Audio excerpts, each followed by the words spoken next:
Il était une fois une jeune femme nommée Élisa, une fille à l'âme noble et au visage doux, mais dont la vie était éclipsée par la méchanceté de sa belle-mère et de ses 2 sœurs jalouses.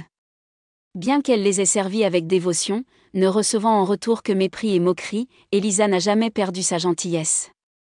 Elle fut forcée de dormir près du foyer, dans les cendres, et c'est pourquoi elle fut surnommée Cendrillon.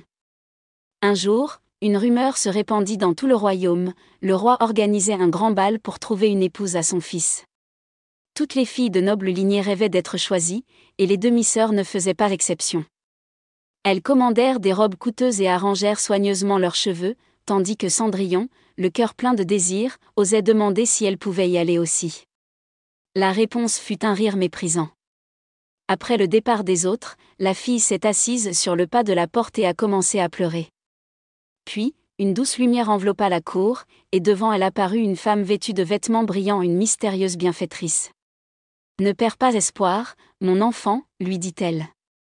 La gentillesse est toujours récompensée. » D'un simple coup de baguette, les haillons de Cendrillon se transformèrent en une robe splendide, et à ses pieds apparurent des chaussures de cristal, si fines et transparentes qu'elles semblaient faites d'étoiles.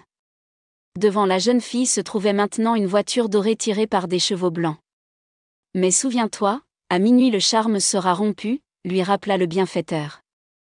Cendrillon est arrivé au bal et tout le monde était sans voix devant sa beauté. Le prince, captivé par son élégance et sa gentillesse, ne la quittait pas des yeux.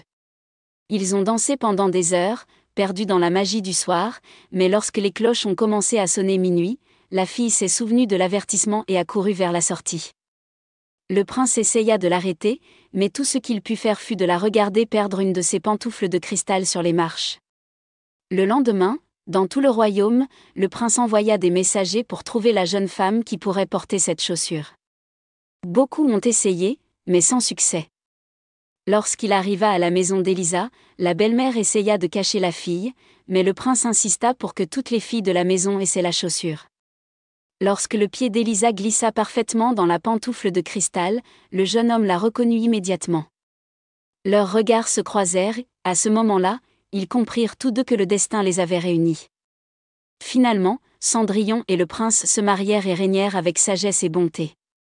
Et la belle-mère et ses sœurs apprirent, trop tard, que la méchanceté et l'envie n'apportent jamais le bonheur. Morale ? La gentillesse, l'espoir et la modestie sont plus forts que l'envie et la cruauté.